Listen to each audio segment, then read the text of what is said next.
Nessa aula a gente vai falar da seção 5.2 e ainda tentando entender um pouco mais sobre o que significa integral, integral definida. A gente vai deixar para fazer contas nas próximas sessões, nessa é mais entendimento, beleza? Então vamos lá. Então tá aqui a sessão. É... Nota que a gente já começa com essa equação, e aí deixa eu explicar o que essa equação aqui está querendo dizer. Na aula passada a gente fez um desenho mais ou menos parecido com este aqui, ó, onde a gente tinha uma curva e a gente aproximou a área de baixo dessa curva por retângulos. E aí, aquela equação ali de cima, nada mais, nada menos fala do que como calcular a área desses retângulos. Bom, aqui ele pega esse ponto médio aqui, que ele chama de x asterisco, e aí esse I aqui é o índice, né? Vai depender de quantas subdivisões você vai fazer desse intervalo AB. E aí esse xi asterisco aqui é o ponto médio do iésimo retângulo. E para calcular a área desse iésimo retângulo, você multiplica essa altura, que é exatamente f de x iésimo asterisco, vezes essa base aqui, ó. Essa base é o comprimento de todo esse intervalo, o comprimento desse intervalo é b menos a, dividido pela quantidade de retângulos que você fez, né? Porque a gente faz retângulos de mesma base para simplificar o processo. Então aqui tem 1, 2, 3, 4, 5, 6, 7, 8. Nesse caso particular aqui, é b menos a sobre 8, a base de cada um desses retângulos. Então, se você faz b menos a sobre 8 vezes f de x1, b menos a sobre 8 vezes f de x2, que é esse cara aqui, b menos a sobre 8 vezes f de x3, b menos a sobre 8 vezes f de x4, e aí aqui é o x4 asterisco, beleza? x4 asterisco é o ponto médio do quarto retângulo. Por aí vai, até chegar em b menos a sobre 8 vezes f de x asterisco 8, né? Asterisco em cima e 8 aqui embaixo no índice. Então, se você somar todas as áreas desses retângulos, você tem as áreas dos retângulos. A gente está falando que a área aqui de baixo dessa curva pode ser aproximada pelas áreas dos retângulos, desde que você faça um maior número de subdivisões possível, certo? Aqui a gente fez 8, mas no limite, quando a gente fizer quanto mais, quando a gente fizer muitas subdivisões, né? E aí quanto mais subdivisões a gente fizer, mais próximo a gente vai ficar da área de baixo dessa curva, certo? Essa que é a ideia principal. E é isso que está falando aqui, ó. Tá vendo? Ó? Delta x é aquele b menos a sobre 8, que é o comprimento da base do retângulo. F de x1 asterisco, f de x2 asterisco, f de x3 asterisco, certo? Que são as alturas dos retângulos. Então, se você fazer um processo de limite, ou seja, você está calculando cada vez mais retângulos, né? Calculando cada vez mais retângulos, ou seja, você tem essa equação aqui, quanto mais retângulos você fizer, mais próximo você vai ficar da integral. E aí você pode fazer isso como uma definição. A integral, né, de a até b de f de x é x é esse limite, ou seja, o que está escrito nessa equação? A área de baixo da curva f de x, a curva f de x, dentro do intervalo AB, é o limite dessa soma de áreas de retângulos. Isso aqui é a altura, isso aqui é a base. Certo? Repetir, ó. Quanto mais retângulos eu fizer, mais próximo eu vou ficar da área de baixo dessa curva. No limite, isso vai dar exatamente a área debaixo da curva. E a gente define a área debaixo da curva dessa maneira, né? Isso aqui está escrito. A área debaixo da curva é igual ao limite desses quantidade de retângulos, certo? E aí aqui cada uma dessas áreas desses retângulos. Ótimo.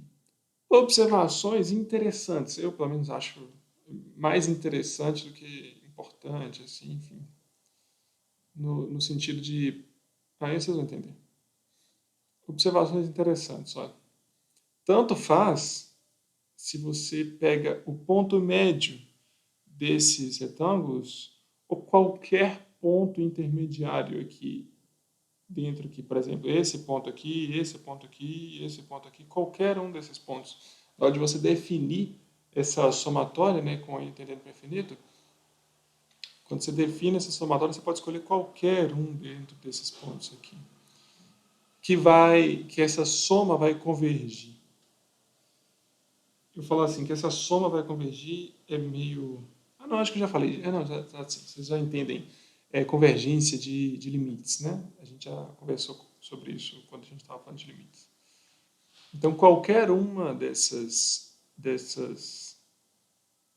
escolhas que eu posso fazer, são infinitas escolhas aqui que eu posso fazer, qualquer uma das escolhas vai me devolver a área debaixo da curva. Então, eu não preciso escolher, por exemplo, o ponto médio. Eu posso escolher qualquer ponto aqui dentro.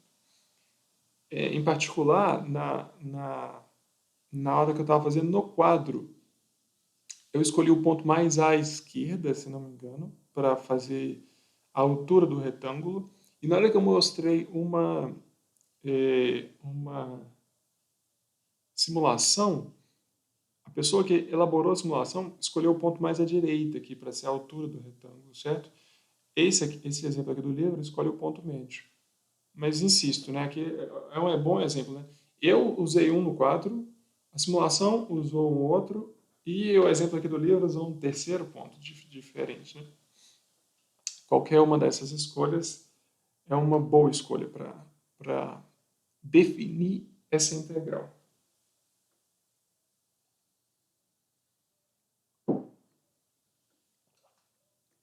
Legal.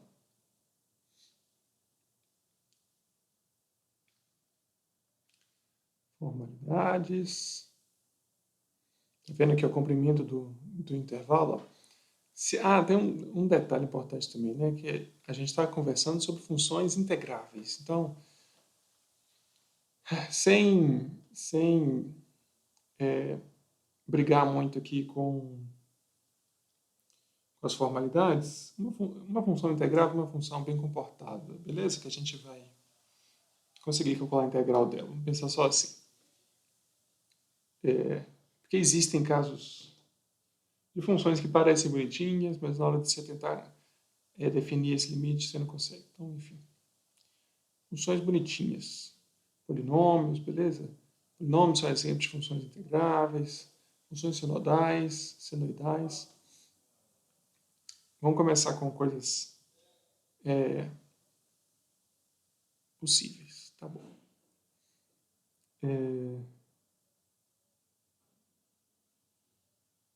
Tá vendo aqui o tamanho do intervalo? B menos A sobre o número de subdivisões, né?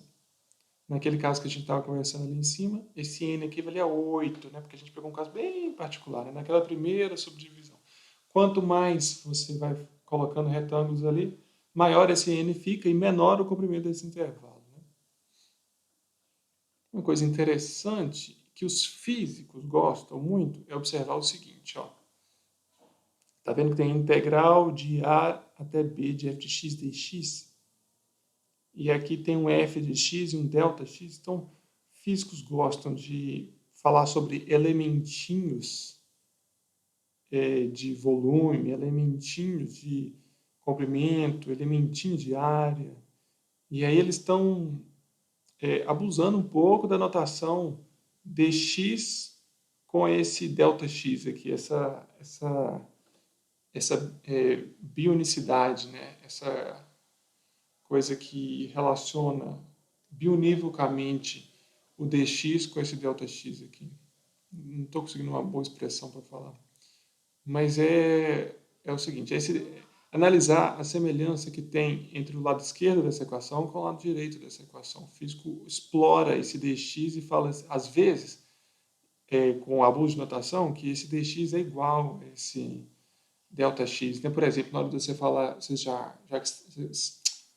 vocês que já estão no curso de Fundamentos de Mecânica, se não me engano, em algum momento vocês definem velocidade como delta x sobre delta t, né? E aí extrapola esse raciocínio para falar que é dx dt, certo? Então, tá certo, não estou falando que tá errado, mas é um abuso de notação, tá bom? Esse dx aqui é só uma notação que vem junto com esse sinal aqui da integral, beleza? Matematicamente ele não diz nada, absolutamente nada. Isso aqui não é um produto, por mais que muitos vão querer falar com você, é o f vezes o dx, beleza? Então, isso aqui não é um produto, é integral de a até b da função f de x. E aqui à direita, isso aqui é um produto, tá bom? Delta x vezes f de x asterisco i, isso aqui de fato é um produto. Então, isso é um produto, isso não é um produto. No entanto, os físicos gostam de falar que esse negócio aqui é um produto, mas não é, tá bom? Tá. Não só físicos, né? Pessoas que trabalham matemática aplicada, às vezes usa, engenheiro usa, enfim. Formalmente não é, mas as pessoas gostam de usar.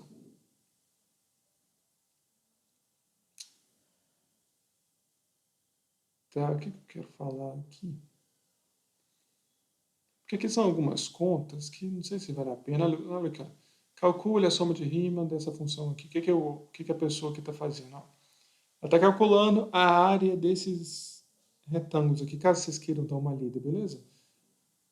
A área aqui de baixo dessa curva, e aqui tem uma particularidade importante, que é o seguinte, olha. Eu estou falando a área de baixo da curva, né? O certo seria eu falar a área entre a curva e o eixo x, tá bom? É mais preciso falar isso. Então, para calcular a área aqui de baixo da curva, então a área entre a curva e o eixo x, ele aproxima por esses retângulos aqui. E ele faz aqui o cálculo desses retângulos. Tá vendo? B menos A sobre N, ele está aproximando por 6 retângulos. Aí, por isso que esse sobre 6 aqui. Ó. Então, cada retângulo aqui tem tamanho meio, né? De forma que meio mais meio mais meio mais meio mais meio mais meio dê 3, certo?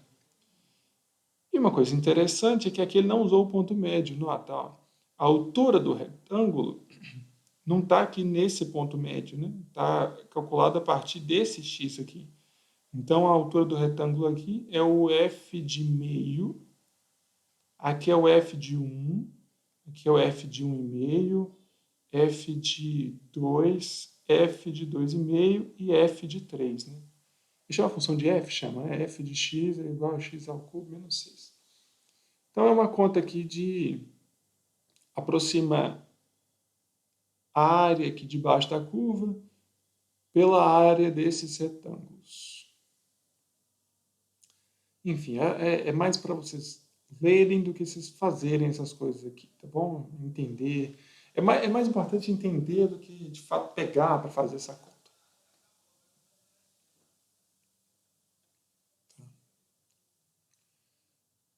Ah, legal que ele coloca mais divisões ali, né? Por exemplo, aqui ele faz com 6, se não me engano, enquanto a menos 3,9. Esse menos 3,9 aqui está significando que a área desses retângulos para baixo, ou seja, uma área negativa, digamos assim, e aí faz sentido, né? Isso é importante porque eu não sei a base de vocês, mas até hoje vocês não falaram de área negativa, não é um assunto de ensino médio, certo? Mas você pode definir, né? Se a área é de um retângulo para cima é uma área positiva e se a área de um retângulo para baixo aqui é uma área negativa, né? E aí a gente pode começar a falar de área com sinal, certo? Se a curva está aqui em cima, tem uma área debaixo da curva que é uma área positiva. Se a curva está aqui embaixo, tem uma área debaixo da curva que é uma área negativa, tá bom? Então, acho que é o primeiro contato que vocês têm com área com sinal. E aí a área aqui deu menos 3,9, blá blá blá, porque a área desses retângulos aqui de baixo está prevalecendo, né, sobre essa área aqui, está ficando maior do que essa daqui, a soma dessas duas aqui. Depois ele fez mais divisões e quanto que ele calculou? Nossa Senhora, menos 6,75? Então foi. A primeira aproximação é grotesca demais, né? Que a primeira aproximação aqui, eu não acompanhei bem. Tá certo. A primeira aproximação aqui deu menos 3,9. Na hora que ele fez com 40 retângulos, deu menos 6,3. Na hora que ele fez com 100 retângulos, deu menos 6,6. Na hora que ele fez com 5.000 retângulos, deu menos 6,74. Nota que o ganho, por exemplo, de 500 para 5.000 é um ganho pouco, né? E quanto mais retângulos você vai fazendo, mais subdivisões você vai fazendo dentro desse intervalo, mais próximo você vai ficando da área, né, exata, debaixo dessa curva. Então, é uma coisa assim, você pode se perguntar assim, a área desses retângulos é igual à área debaixo da curva? É tão igual quanto você queira. Isso é um ponto de se observar. Ela tem aqui a área debaixo da curva e tem a área dos retângulos. A área dos retângulos fica mais próximo dessa área debaixo da curva quanto mais você quiser, entendeu? Basta você fazer mais subdivisões. Então, sei lá, aqui é 5, a área debaixo de uma curva, e você aproximou de retângulos e deu, sei lá, 4,9. Se você aproximar com mais retângulos, vai ficar 4,95. Se você coloca mais retângulos, vai ficar 4,99. Então vai ficar cada vez mais próximo desse seu 5 hipotético que a gente está conversando aqui. Então, quanto mais retângulos você vai colocando, mais próximo vai ficar da área que você está querendo calcular. Isso é um processo de limite, beleza? Quanto mais você quiser, lembra daquele arbitrariamente, né? Quanto mais próximo você quiser, enfim. Quanto mais retângulos você colocar aqui, mais próximo você vai ficar da área exata debaixo da curva. No limite, essas coisas são iguais. Tá.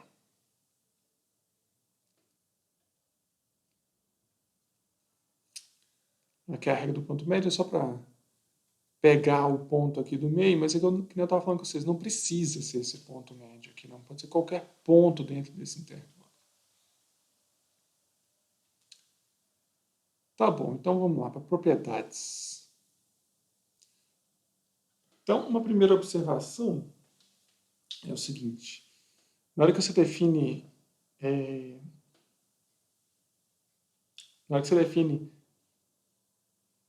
esses retângulos, eu não estou fazendo com a mão aqui, mas eu preciso mostrar aqui no PDF.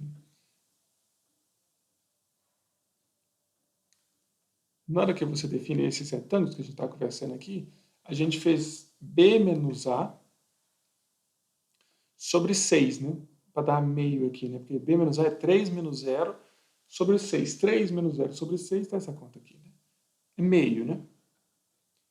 Então, quando a gente faz, observa o seguinte, quando a gente faz B menos A sobre 6, a gente está pensando que B menos A, ou seja, que o B é maior do que o A, ok? Vai falar que isso aqui é B menos A é 3, ou seja, esse comprimento, e o sobre 6 é só porque eu estou fazendo 6 retângulos. Então, aqui no fundo dessa conversa, tem o fato de que A é menor do que B, beleza? Mas nota que se o A for maior do que o B, ou seja, se eu pensar aqui em o 3 aqui e o 5, por exemplo, e aí eu estou querendo falar dessa conta, nota que eu vou fazer 3 menos 5, vai dar menos 2, né? Ou melhor, né? Dentro desse exemplo aqui, B menos A é 3 menos 0. Se eu fizer esse cara aqui sendo B e esse cara aqui sendo A, é 0 menos 3, que é menos 3. Por que eu estou falando isso aqui, né? para fazer a seguinte observação. Daqueles retângulos ali, eu posso pensar em A e B, ou seja, integral de A até B, com A aqui na esquerda e B aqui na direita. Ou eu posso pensar no contrário, né? Uma integral de B até A, que está escrito aqui. E aí o que vai acontecer é que todas as bases desses retângulos vão ter o sinal trocado, né? Em vez de ser B menos A sobre N, vai ser A menos B sobre N. E aí isso é trocar o sinal, né? E aí é isso que está escrito aqui nessa equação. Ó. Pelo fato de todas as bases terem o sinal trocado, na hora que você fizer a soma de todos aqueles retângulos ali com o sinal trocado, você vai ter essa soma com o sinal trocado. É isso que está escrito aqui nessa equação. Um caso trivial é o caso de que A é igual a B, ou seja, está querendo dividir em retângulos, só que o começo do seu intervalo é um ponto e o final do seu intervalo é o mesmo ponto. Então você não consegue dividir em retângulos. Ou então, se você quiser ser muito picuinha, você pode falar que você consegue dividir em retângulos que são retângulos degenerados, né? Que são retângulos com área zero.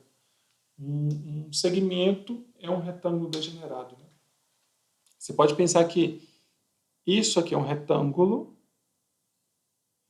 e que esse objeto que eu estou passando o mouse aqui em cima, que é um segmento, é um retângulo de base zero.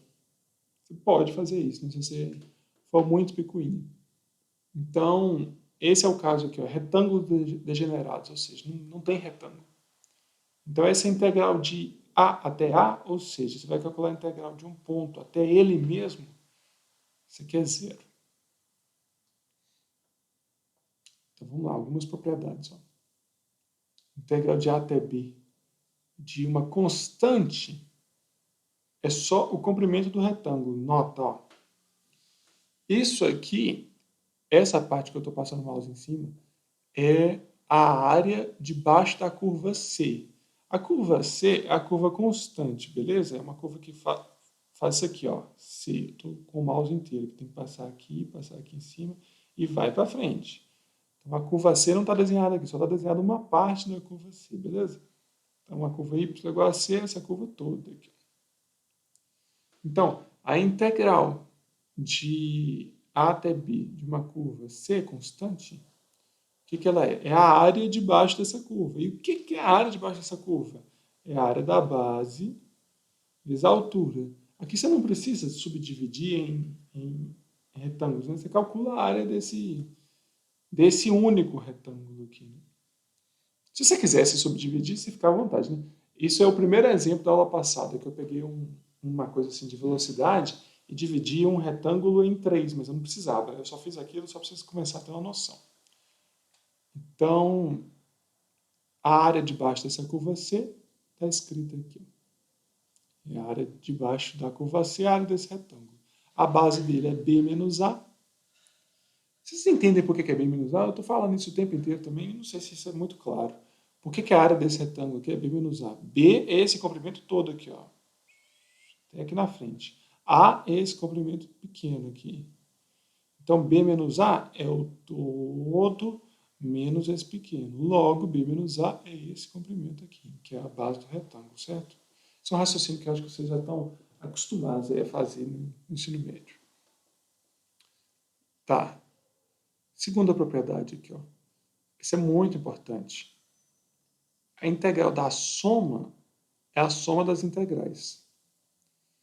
E aí o livro traz um exemplo que é o seguinte, eu tenho uma função g e uma função f. E aí a área debaixo da função f é esse achurado aqui. A área debaixo da função g é essa coisa aqui cinza. E o que é g mais f? Bom, g mais f é essa função aqui, ó. Por quê? Né? Porque g é uma função linear e f é uma função qualquer aqui. Né? Na hora que você soma g com f, você soma cada um dos x. Então, se eu pegar, por exemplo, esse x aqui, sei lá quanto que é. Sei lá, entendeu? Pensa aí num valor qualquer, eu vou chamar de x, mas você pode pensar assim, 3, beleza? Então, o valor aqui de x. E aí, f desse x é isso aqui. F desse mesmo, desculpa, f desse x é isso aqui, g de x é isso aqui. F mais g desse x é somar essa altura com essa altura, para chegar num ponto aqui. Deu para entender como é que soma duas funções? Você soma ponto a ponto, é isso que eu estou tentando dizer. Então, a área debaixo da curva de f está aqui achurada, a área debaixo da curva em g está aqui em cinza. E quanto que é a área debaixo da curva f mais g? Bom, com um pouquinho aqui de olhos de águia, você vai perceber que é a área debaixo de G mais a área debaixo de F, certo? A área debaixo de G é tudo isso aqui, né? A área desse trapézio. Coloca F aqui em cima de G, vai ter aqui a área debaixo de F. Então, a área debaixo de G mais a área debaixo de F. Então, isso aqui é muito importante. Por quê? Porque na hora que a gente estiver integrando de fato, você vai ter integral de uma soma, é a soma das integrais. É isso que está falando aqui. Ó. A integral de uma soma é a soma das integrais. Para completar a linearidade, a gente tem isso aqui, ó, integral de uma constante vezes uma função, é a constante vezes a integral da função. Vocês estão lembrando disso aqui quando a gente falava de derivada? A gente falava assim, ó, a derivada de uma constante vezes a função é uma constante vezes a derivada da função. Essas duas propriedades, 2 e 3 aqui, são importantíssimas. Às vezes vocês não têm a noção de quão importantes elas são, mas elas traduzem basicamente o seguinte: integral é uma operação linear. E aí, vocês estão vendo geometria analítica, álgebra linear, depois vocês vão ver álgebra linear puro, né? Enfim, acho que não vale. Não, isso não vale a pena falar agora, não. Mas para quem tem um pouquinho de curiosidade, as propriedades 2 e 3 aqui traduzem a linearidade da integral. Vocês vão estudar mais sobre isso no curso de álgebra linear, no curso de geometria analítica. Álgebra linear é pouco, não vê muita coisa de linearidade. Né? Mas vocês veem sobre matrizes. Eu estou insistindo nesse papo, mas enfim. Vocês veem sobre matrizes, né? Então, não sei se vale a pena ficar fazendo esses paralelos, mas soma de matrizes e um produto de uma constante vezes uma matriz. Enfim, não vou ficar fazendo muito paralelo aqui, não, porque é assunto para os próximos semestres, tá? E essa propriedade aqui, ó, da subtração, é muito boba, porque se você tem a propriedade 2, essa propriedade 4 sai de graça. 2 e 3 juntos dão 4, certo? Mas eu penso só na 2, porque soma, você podia pensar que g de x é igual a menos h de x, beleza? G de x é igual a menos h de x.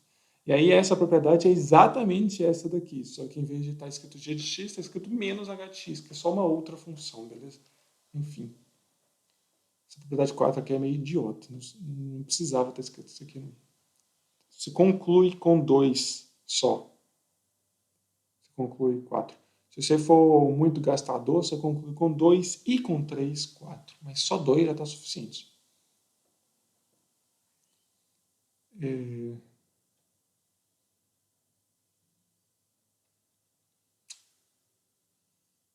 Tá.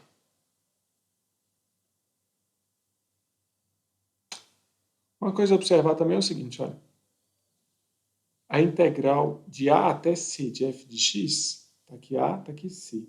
A integral de A até C é a área debaixo dessa curva até aqui. A integral de C até B é a área debaixo dessa curva, começando em C e indo até B. Está aqui. Então, a integral de A até C mais a integral de C até B é a integral de A até B, sacou? a integral de A até C, mais a integral de C até B, é a integral de A até B. Beleza? E tem um exemplo aqui bobinho também, né? Ó, a integral de 0 até 10 de uma função é 17, de 0 até 8 é 12. Então, quanto que é de 8 até 10? Aí pensa aqui, ó, 0, 8 e 10, tá bom? De 0 até 10 deu 17. A função qual que é? Deu 17. Então, de 0 até 10 deu 17. De 0 até 8 deu 12. Então, de 0 até 8 deu 12. Ou seja, a área de baixo dessa curva aqui toda é 17 e daqui até aqui é 8, é 12. Daqui até aqui é 12. Então, quanto que é daqui até aqui? É o que falta, né? Que é esse 5 aqui. Beleza? Um exemplinho aqui.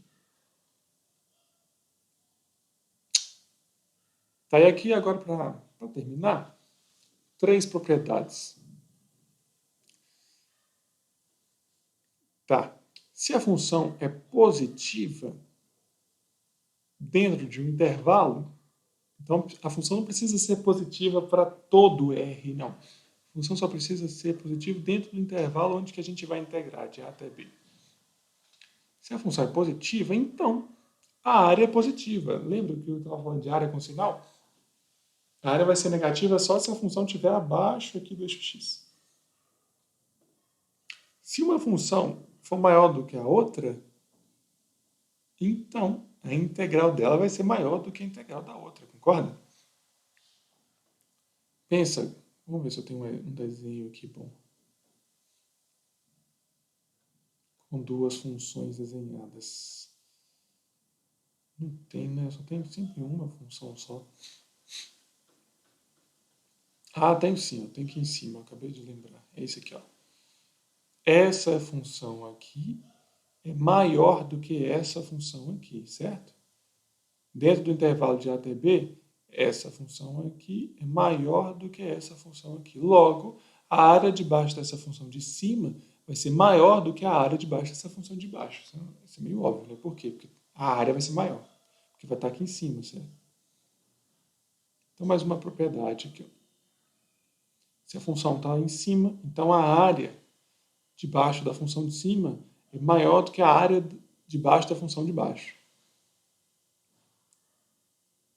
E aqui, uma propriedade que serve para fazer estimativa em geral. Ó, vou traduzir essa propriedade aqui. Ó. Você tem uma função f limitada superiormente aqui por um número m maiúsculo e limitada inferiormente aqui por um número m minúsculo, ou seja, é uma curvinha que não passa para cima dessa reta m aqui, y e não passa para baixo dessa reta y minúsculo. Então, uma curvinha desenhadinha tipo essa daqui. Ó. O que você pode afirmar? Você pode afirmar que a área de baixo dessa curva é menor do que a área desse retângulo todo aqui que eu estou passando o mouse em cima. Tá certo? A área desse retângulo todo é maior do que a área de baixo dessa curva. Só que a área de baixo dessa curva é maior do que a área desse retângulo aqui que eu estou passando o mouse em cima. A área desse retângulo maior é base, que é B menos A, vezes a altura, que é M maiúsculo, que está escrito aqui. A área do retângulo menor é base, que é B menos A, vezes a altura, que é M minúsculo, que está escrito aqui. Então, a área da curva é menor do que a área do retângulo grande e é maior do que a área do retângulo pequeno. Certo? Essa aqui é uma propriedade. Tá bom. Essa sessão era só isso mesmo. A próxima sessão é muito importante. A gente vai falar sobre o teorema fundamental do cálculo. Até mais.